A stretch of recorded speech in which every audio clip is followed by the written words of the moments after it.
Now, with yesterday's deadly shooting at Cielo Vista Mall, El Pasoans must now cope with what is called repeat trauma. Joining me now to discuss this is Jeff Gorter. He's Vice President of Clinical Crisis Response with R3 Continuum. That's a behavioral health company.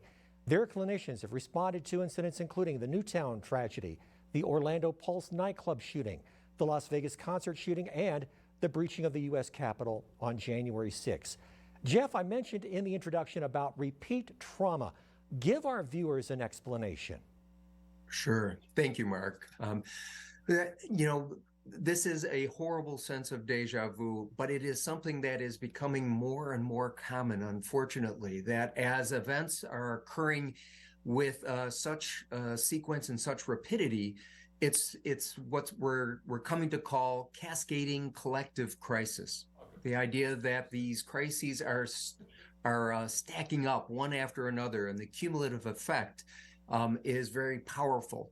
It used to be that sporadic events, single situations of trauma would lead an individual to say, I just don't feel safe anymore. These events are leading us to say, I don't think anyone is safe anymore. And it's that has far-reaching implications as far as what we can do, who we want to associate with, and where we feel safe. So, Jeff, what's needed to cope with this type of trauma?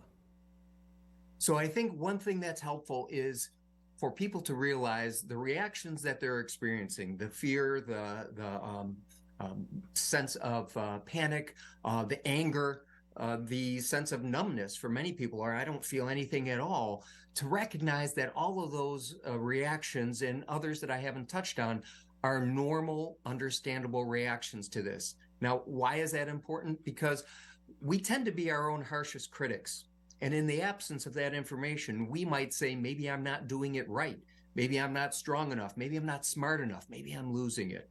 And if we take that negative interpretation, it only compounds the pain. If we're able to stop, catch our breath, and realize, okay, the things that I'm experiencing right now in the face of this tragedy make sense. That's the part that makes sense. The tragedy doesn't make sense, but my reactions are understandable.